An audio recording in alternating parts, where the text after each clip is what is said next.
খুব ভালো লেগেছে। আপনারা তো সুন্দর করে বসে আসছেন, বাগেরহাটের মানুষ। আমি এই জায়গায়, এই অঞ্চলে এই প্রথম এলাম।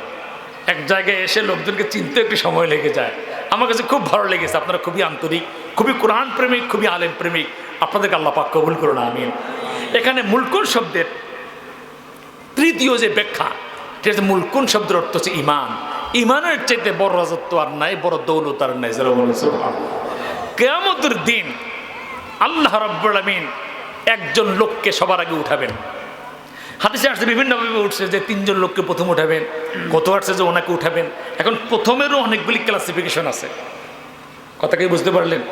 যেমন বাংলাদেশে 71-এর মুক্তিযুদ্ধে যে 7 জন বীরশ্রেষ্ঠ, সেখানে আবার বলা হয় যে নৌবাহিনীর কোন সদস্য প্রথম শহীদ হয়েছেন, বিমান বাহিনীর কোন সদস্য প্রথম শহীদ হয়েছেন, স্থল বাহিনীতে সেনাবাহিনী ছিল এটা প্রথম কার শহীদ হয়েছে, এটা বলে।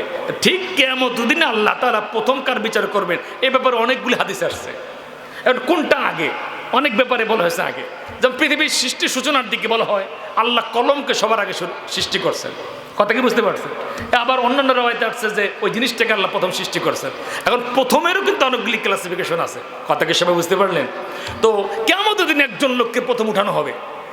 এই লোকটাকে বলা হবে যে এই আমল তুমি করছো, এই আমল তুমি করছো, এমন করে করে তার 99টা দপ্তর বের করা হবে। সে দেখে বুঝবে যে আমার পার পর কোনো উপায়।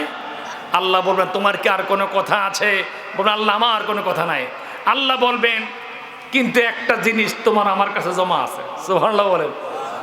বলবেন আল্লাহ এই 99টা দপ্তর আমার গুনাহে ভরা, একটা জিনিস দিয়ে কি হবে?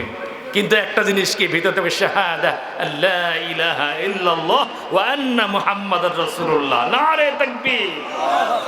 আল্লাহ বলেন ফেরেশতারা এটা নিয়ে নেকের পাল্লা দিয়ে দাও।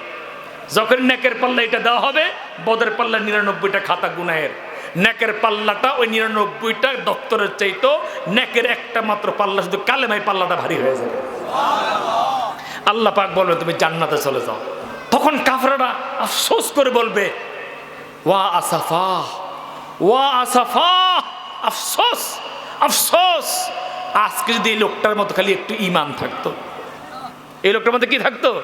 একটু ঈমান থাকতো আমাদের, তাহলে এত পাপের বোঝা থাকা সত্ত্বেও শুধু ঈমানটার কারণে এক সময় না এক সময় মুক্তির একটু আশা করা যেত। পাপ করলে পাপ অনুযায়ী তওবা না করে মারা গেলে জাহান্নাম আল্লাহ দিবেন, জাহান্নামে জ্বলতে হবে। একটা সময় যার অন্তরে সরিষা দানা পরিমাণ ঈমান আছে, ঈমানের কারণে মুক্তি দান করবেন কে? ঈমান কত বড় দৌলত,